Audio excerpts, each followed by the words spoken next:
Pemirsa masih ingat dengan Enzo, pemuda keturunan Prancis yang menjadi taruna Akademi Militer?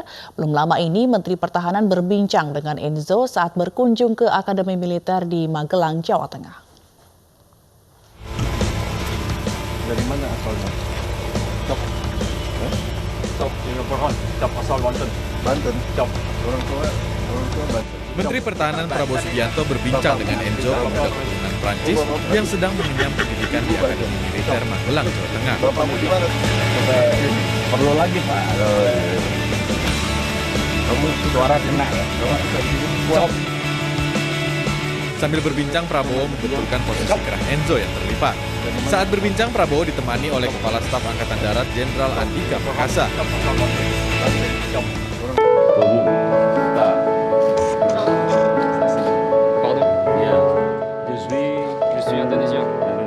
Sosok Enzo, pemuda keturunan Prancis, sempat viral di media sosial setelah berbicara langsung dengan Panglima TNI Marsikal Hadi Cahyanto saat sidang pemantauan akhir di Akademi Militer. Saat diwawancara Panglima TNI, Enzo memperkenalkan diri dari ayah keturunan Prancis dan ibu yang berasal dari suku Sunda. Indonesia. Ma mère est Sundani, mon père français. Oh, okay. Sundani. Oui, monsieur. Saat tinggal di Indonesia, Enzo Zenz Ali pernah menempuh pendidikan di salah satu pesantren di daerah Serang, Banten.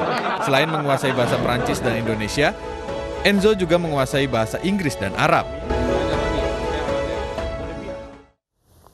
Pelaksanaan Car Free Day di 32 titik ibu kota dan kota Bekasi, Jawa Barat pada hari ini masih ditemukan sejumlah pelanggaran.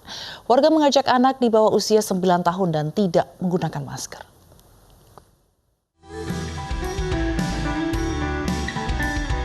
Minggu ini menjadi pekan kedua pemberlakuan Car Free Day di 32 titik ibu kota. Warga memenuhi Jalan Benyamin Sueb, Jakarta untuk menghabiskan akhir pekan dengan berolahraga. Sementara itu di Jalan Danau Sunter banyak warga yang datang bukan untuk berolahraga, melainkan sekedar berwisata sambil bersantai. Sayangnya, sejumlah pelanggaran masih ditemukan. Tidak sedikit warga yang membawa anak di bawah usia 9 tahun. Sejumlah protokol kesehatan seharusnya ditaati masyarakat di tengah euforia berolahraga.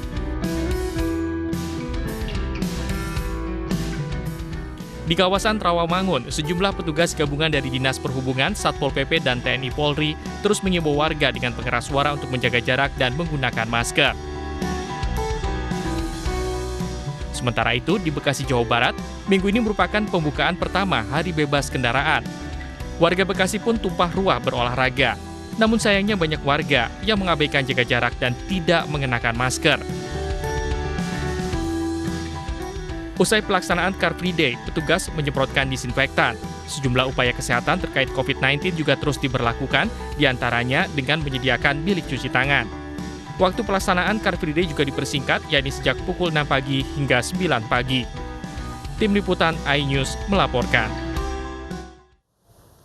Persaudaraan Alumni 212 GNPF Ulama beserta sejumlah organisasi kemasyarakatan menggelar apel siaga Ganyang Komunis di lapangan Ahmad Yani, Kebayoran Lama, Jakarta Selatan.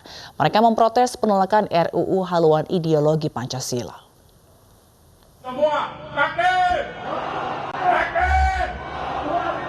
Persaudaraan Alumni 212 GNPF Ulama beserta sejumlah organisasi kemasyarakatan menggelar apel siaga Ganyang Komunis di lapangan Ahmad Yani, Kebayoran Lama, Jakarta Selatan. Ketua Umum Front Pembela Islam Sobri Lubis menjadi inspektur upacara dalam apel siaga Ganyang Komunis ini. Acara yang dimulai pukul 2 siang tadi berisi agenda gelar pasukan, pembacaan teks Pancasila dan menyanyikan lagu Indonesia Raya. Beberapa aksi bela diri dari berbagai komunitas menjadi rangkaian acara setelah upacara dilaksanakan. Menurut koordinator acara, kegiatan ini dilakukan sebagai bentuk protes dari penolakan RUU haluan ideologi Pancasila yang dikhawatirkan memicu kontroversi. Selama acara berlangsung, protokol kesehatan diterapkan seperti mengenakan masker dan mencuci tangan sebelum masuk ke area apel.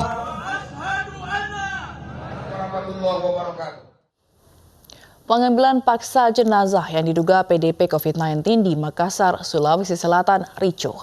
Keluarga pasien menolak jenazah dimakamkan dengan protokol kesehatan COVID-19. Kenapa cuma ini? Kenapa tidak dikasih lihat? Kenapa cuma yang ini dikasih lihat? Protes keluarga pasien PDP COVID-19 ini terjadi di ruang perawatan Rumah Sakit Islam Faisal, Makassar, Sulawesi Selatan. Keluarga pasien menolak anggota keluarga yang meninggal Minggu pagi dikategorikan PDP COVID-19.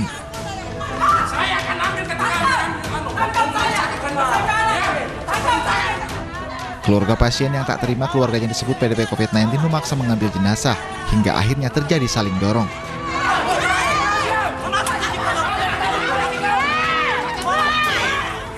Polisi kemudian membawa 2 orang yang diduga sebagai provokator.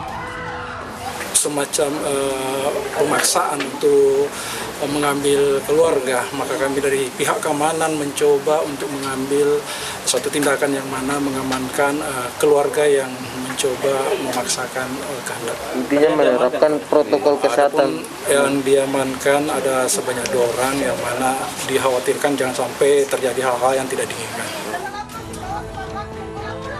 Setelah dilakukan mediasi, jenazah berjenis kelamin laki-laki ini akhirnya dimakamkan dengan protokol kesehatan COVID-19. Jenazah dimakamkan di TPU COVID-19 di wilayah Kabupaten Goa, Sulawesi Selatan. Dari Makassar, Sulawesi Selatan, Muhammad Nurbone, iNews melaporkan. India mencatat rekor penambahan kasus positif COVID-19 sebanyak 24.850 kasus dalam sehari. Selengkapnya sesaat lagi. Kami akan segera kembali.